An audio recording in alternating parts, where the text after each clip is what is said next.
आज हम लोग पढ़ेंगे गति के बारे में। गति जिसे इंग्लिश में कहते हैं मोशन। इस चैप्टर के अंतर्गत पहले हम लोग कुछ बेसिक टर्म्स के बारे में जानेंगे। जैसे पहले हम जानेंगे गति के बारे में, फिर हम जानेंगे दूरी और विस्थापन के बारे में। दूरी क्या होती है, विस्थापन क्या होता है, इन दोनों में क्या अंतर होता है, इसके बारे में जानेंगे। और उसके बाद हम लोग जानेंगे चाल और वेग के बारे में। चाल क्या होती है, वेग क्या होता है, और इन दोनों में क्या बेसिक डिफरेंस है। चलिए स्टार्ट करते हैं। पहले हम जानते हैं मोशन के बारे में या गति के बारे में। गति क्या होती है?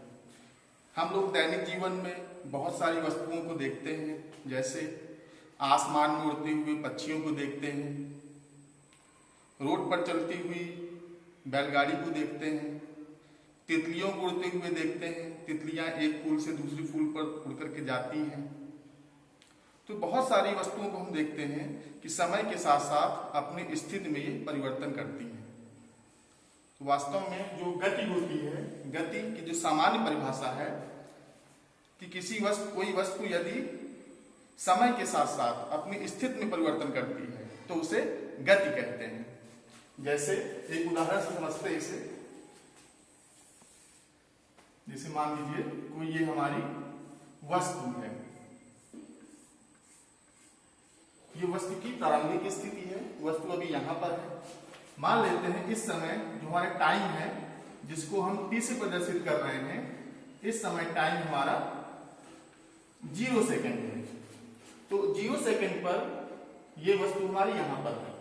कुछ समय बाद हम देखते हैं, यानी कि आफ्टर टाइम, जब हमारा टाइम बढ़ते बढ़ते 0 से 1 second, 2 second, 3 second, 4 second, 5 second हो जाता है, तो 5 सेकेंड बाद ये वस्तु यहां से खिसकती हुई यहां पर पहुंच जाती है।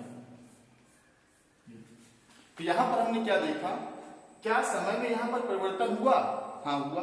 समय हमारा 0 से बढ़कर के 5 सेकेंड हो गया। क्या वस्तु की स्थिति में परिवर्तन हुआ? हाँ हुआ। वस्तु की प्रारंभिक स्थिति ये थी और 5 सेकेंड बाद वस्तु की स्थिति ये है, तो वस्तु की स्थिति में भी परिवर्तन हुआ। अर्थात समय के साथ साथ वस्तु की स्थिति में परिवर्तन होना, इसी को हम कहते हैं गति। यानी कि ये वस्तु किस अवस्था में है? गति की अवस्था में है। जो वस्तु गति की अवस्था में होती है, ये वस्तु गति की अवस्था में है, अर्थात इस वस्तु को हम कहेंगे कि ये वस्तु हमारी गतिमान है। गतिमान वस्तु के साथ साथ हम डेली लाइफ में बहुत सारी ऐसी वस्तुओं को भी देखते हैं जो वस्तु समय के साथ साथ अपनी स्थिति में परिवर्तन नहीं करती है। जैसे मेज में रखी हुई पुस्तक, इसको उदाहरण समझते हैं। मान लीजिए कोई वस्तु हमारी यहां पर रखी हुई है, वो यहां पर रखी है। मान लीजिए टाइम अभी हमारा है 0 सेकेंड, तो 0 सेकेंड टाइम पर ये वस्तु अभी यहां पर है। ये वस्तु की प्रारंभिक स्थिति हो गई। समय बढ़ रहा है, 0 से 1 second, 2 second, 3 second, 4 second, 5 second हो गया। तो टाइम बढ़ करके, जो टाइम है 0 से बढ़ करके 5 सेकेंड हो गया। लेकिन वस्तु को हमने देखा कि वस्तु अभी भी यहीं पर है। वस्तु हमारी अभी भी यहीं पर है, ना तो ये दाईं ओर गई, ना बाईं गई, ना ऊपर गई, ना नीचे गई। तो यहां पर हमने देखा कि समय में परिवर्तन हुआ। समय हमारा 0 से बढ़कर के 5 सेकेंड हो गया। लेकिन क्या वस्तु की स्थिति में परिवर्तन हुआ? वस्तु की स्थिति में कोई परिवर्तन नहीं हुआ। जो वस्तु की प्रारंभिक स्थिति थी वही वस्तु की अंतिम स्थिति भी है। तो ऐसी वस्तु को हम बोलते हैं स्थिर वस्तु, या इस अवस्था को हम कहते हैं विरामावस्था। तो यानी कि ये वस्तु जो है विराम की अवस्था में है। यानी कि ऐसी वस्तुएं जो समय के साथ साथ अपनी स्थिति में परिवर्तन नहीं करती हैं, वस्तु की उस अवस्था को हम कहते हैं विराम की अवस्था या विरामावस्था।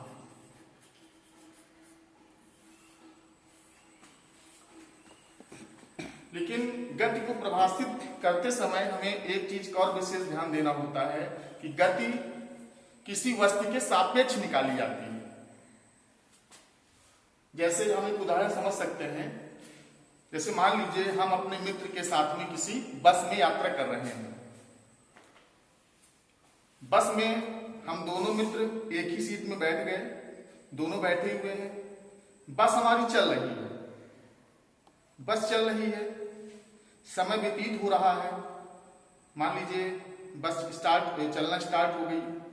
10 सेकंड बाद हमने देखा क्या मेरी और जो मेरा दोस्त है उसकी बीच की दूरी बढ़ी? नहीं बढ़ी। तो यानी कि यहां पर हम कह सकते हैं कि मैं अपने दोस्त के सापेक्ष गति की अवस्था में नहीं हूं। समय तो बढ़ गया, समय 5 सेकंड 10 सेकंड बढ़ गया, लेकिन मेरे और मेरे दोस्त के बीच की दूरी में कोई परिवर्तन नहीं आया, उसकी स्थिति में कोई परिवर्तन नहीं आया। अर्थात मैं अपने दोस्त के सापेक्ष विराम की अवस्था में हूं, क्योंकि मेरी स्थिति में परिवर्तन नहीं हुआ।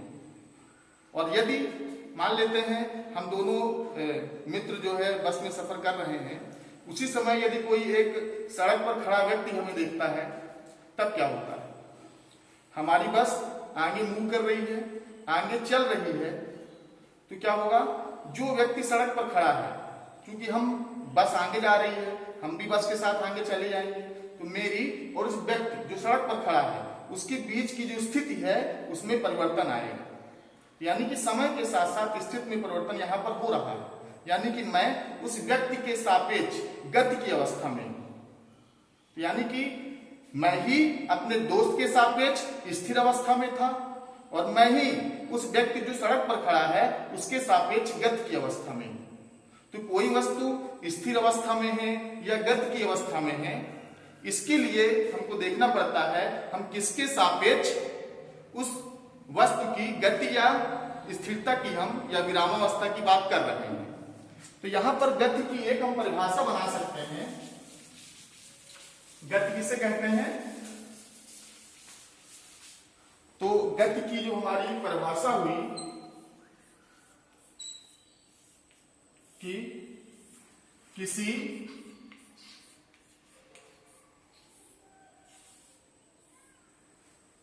वस्तु के सापेक्ष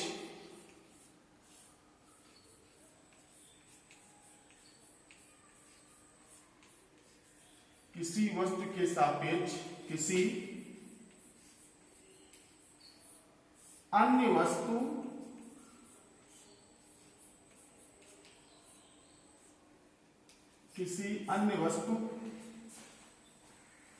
की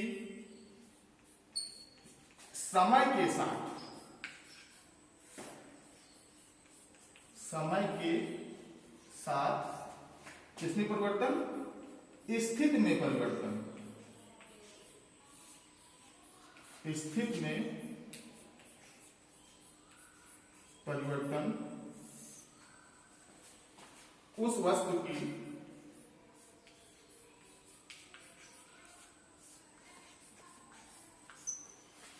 गति या मोशन कहलाता है।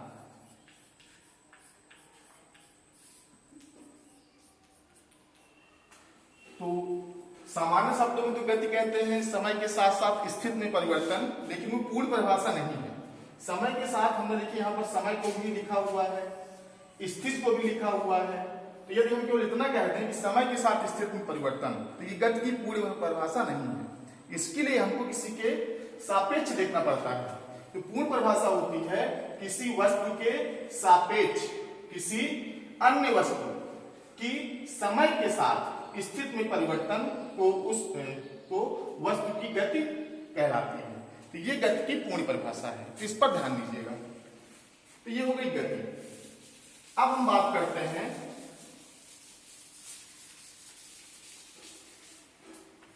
जो हम दूसरी चीज देखने वाले थे दूरी, दूरी को इंग्लिश में बोलते हैं डिस्टेंस,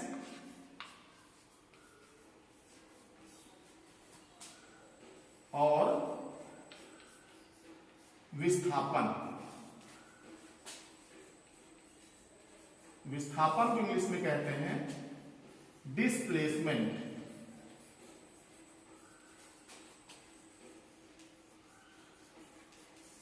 दूरी और विस्थापन। दूरी और विस्थापन क्या, इसमें क्या बेसिक डिफरेंस है? कुछ लोग दूरी और विस्थापन को एक ही जैसा मानते हैं, लेकिन वास्तव में दूरी और विस्थापन में अंतर है। आइए इसे समझते हैं। मान लीजिए ये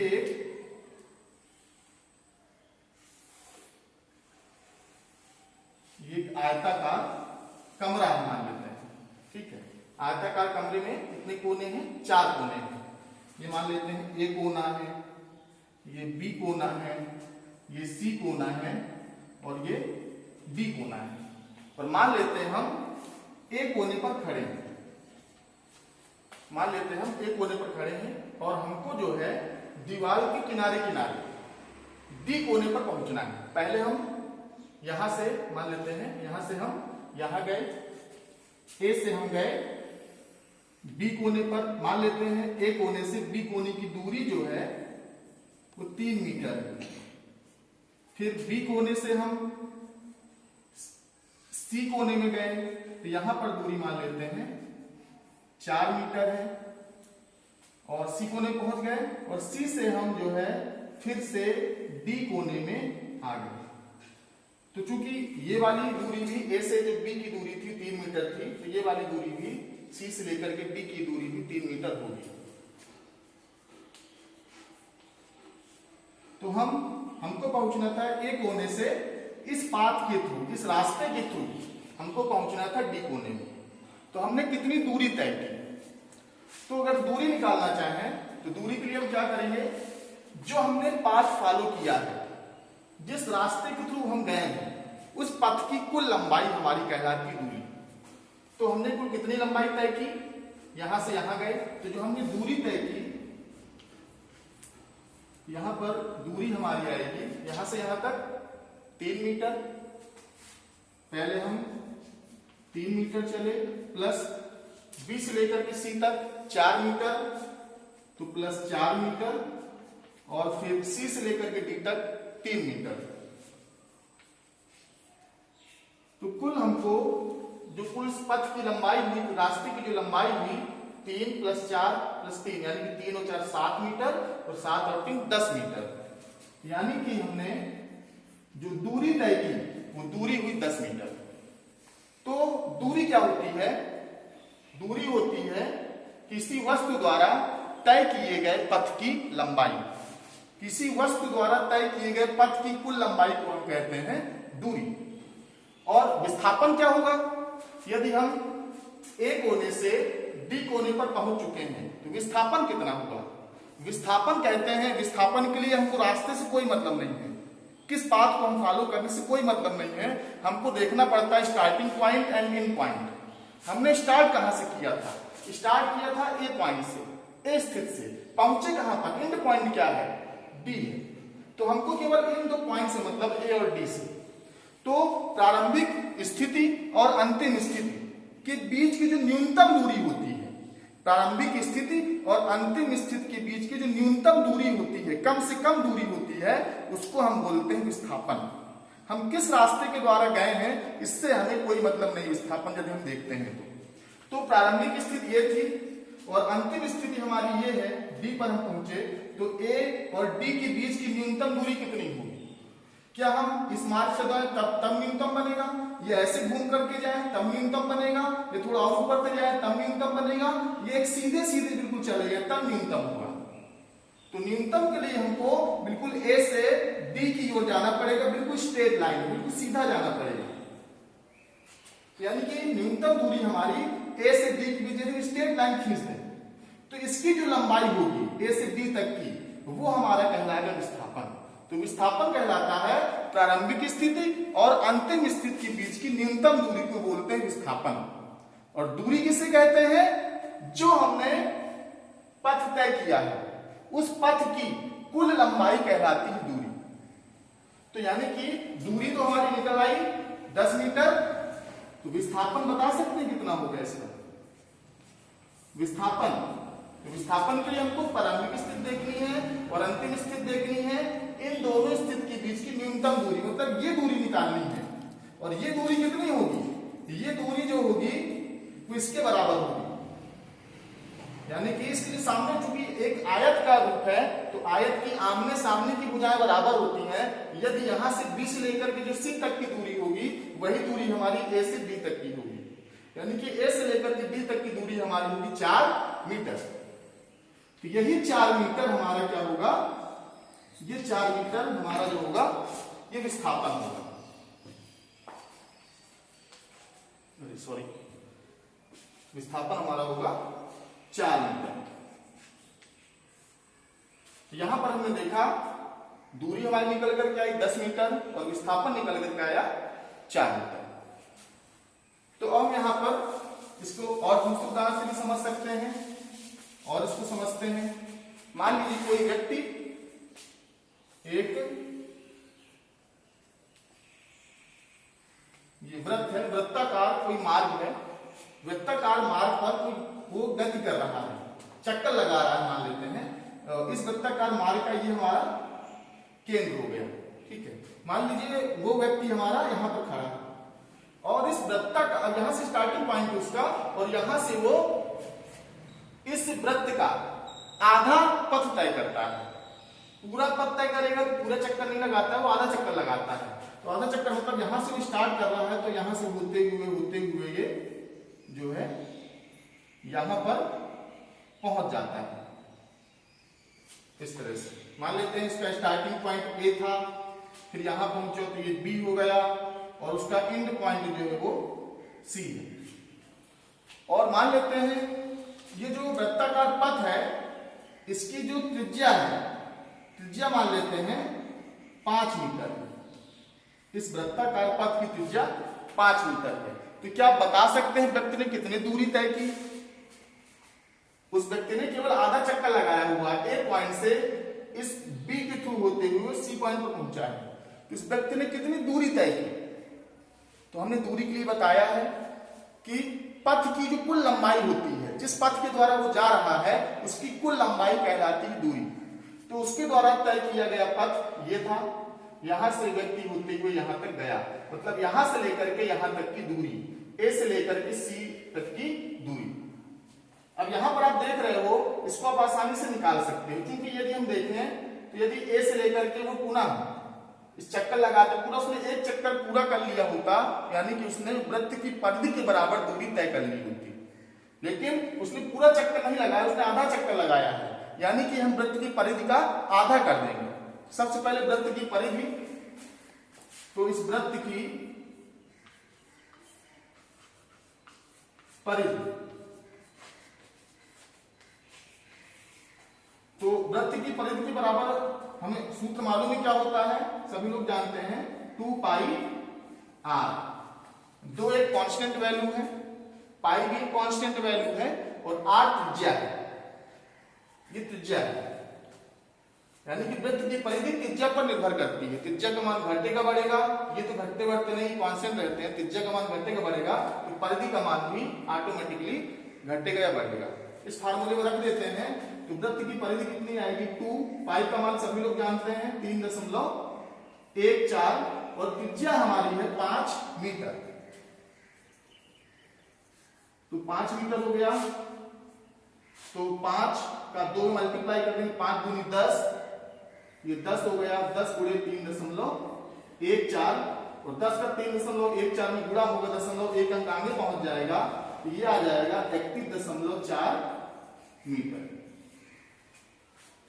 अब ये वृत्त की परिधि बराबर आया, यानी कि यदि उस व्यक्ति ने एक चक्कर लगा लिया होता तो तब वो इतनी दूरी तय करता 31.4 मीटर। लेकिन उस व्यक्ति ने पूरा चक्कर नहीं लगाया है, उसने आधा चक्कर लगाया है, यानी कि उसने वृत्त की आधी परिधि तय की है।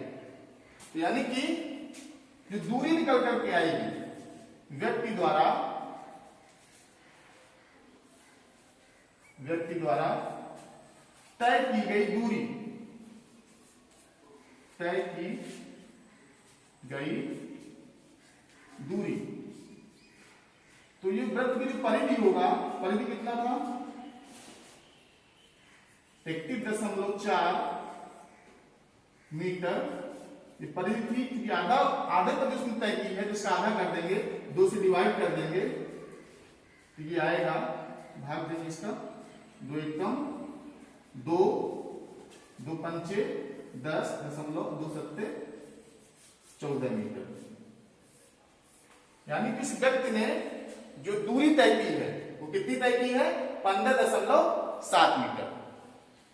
तो ये हमने दूरी निकाल ली। और यदि विस्थापन निकालना चाहे तो, क्योंकि विस्थापन किसे कहते हैं? विस्थापन कहते हैं वस्तु की प्रारंभिक स्थिति और अंतिम स्थिति के बीच की न्यूनतम दूरी को। तो प्रारंभिक स्थिति कौन सी थी? व्यक्ति ने कहां से स्टार्ट किया था? A पॉइंट से। और अंतिम स्थिति क्या है? C तक पहुंचा। तो A से लेकर C तक की न्यूनतम दूरी क्या होगी? अब हमें सब कुछ भूल जाना है, इसके रास्ते को भूल जाना है। किस रास्ते के द्वारा गया था, रास्ते पर ध्यान नहीं देंगे। जो विस्थापन होता है पाथ इंडिपेंडेंट होता है, पाथ पर निर्भर नहीं करता है। हमें केवल ध्यान देना पड़ता है initial state and final state, प्रारंभिक स्थिति और अंतिम स्थिति को। तो प्रारंभिक स्थिति A थी और अंतिम स्थिति C थी। तो A और C की भी न्यूनतम दूरी क्या होगी? क्या हम इस पाथ के द्वारा न्यूनतम दूरी तय कर सकते हैं? नहीं कर पाएंगे। तो न्यूनतम दूरी के लिए हमको A से लेकर के C तक बिल्कुल सीधा जाना होगा। जब सीधा जाएंगे कितनी दूरी तय कर लेगा? क्योंकि इस वृत्त की जो त्रिज्या थी 5 मीटर थी और ये यहां से यहां तक 5 मीटर चला, और फिर ये भी आपकी त्रिज्या ही है 5 मीटर, फिर त्रिज्या के बराबर चला, यानी कि 2 बार त्रिज्या के बराबर चला। 5 मीटर यहां, 5 मीटर यहां, यानी कि हम कह सकते हैं व्यास के बराबर चला। तो यानी कि उस व्यक्ति का जो विस्थापन होगा, उस व्यक्ति का जो विस्थापन होगा 5 5 10, यानी कि विस्थापन होगा 10 मीटर। तो यानी कि व्यक्ति की जो दूरी तय की 15.7 मीटर और विस्थापन निकल के आया 10 मीटर। इसी तरह यदि हम और देखें कि मान लीजिए उस व्यक्ति ने पूरा चक्कर लगा लिया होता, मान लीजिए उस व्यक्ति ने पूरा चक्कर पूरा कर लिया होता, तब उस व्यक्ति ने कितनी दूरी तय की होती? तो व्यक्ति को पूरा चक्कर पूरा करने के लिए उसको व्यक्ति की परिधि के बराबर दूरी तय करनी पड़ती। क्योंकि दूरी किसे कहते हैं? दूरी कहते हैं उस व्यक्ति ने जो भी कुल लंबाई तय की है, यानी कि वो व्यक्ति इस परिधि के बराबर दूरी तय की होता, लंबाई तय की होता। यानी कि यदि उसने पूरा चक्कर लगा लिया होता तो उसने दूरी तय की होती वृत्त की परिधि के बराबर, और वृत्त की परिधि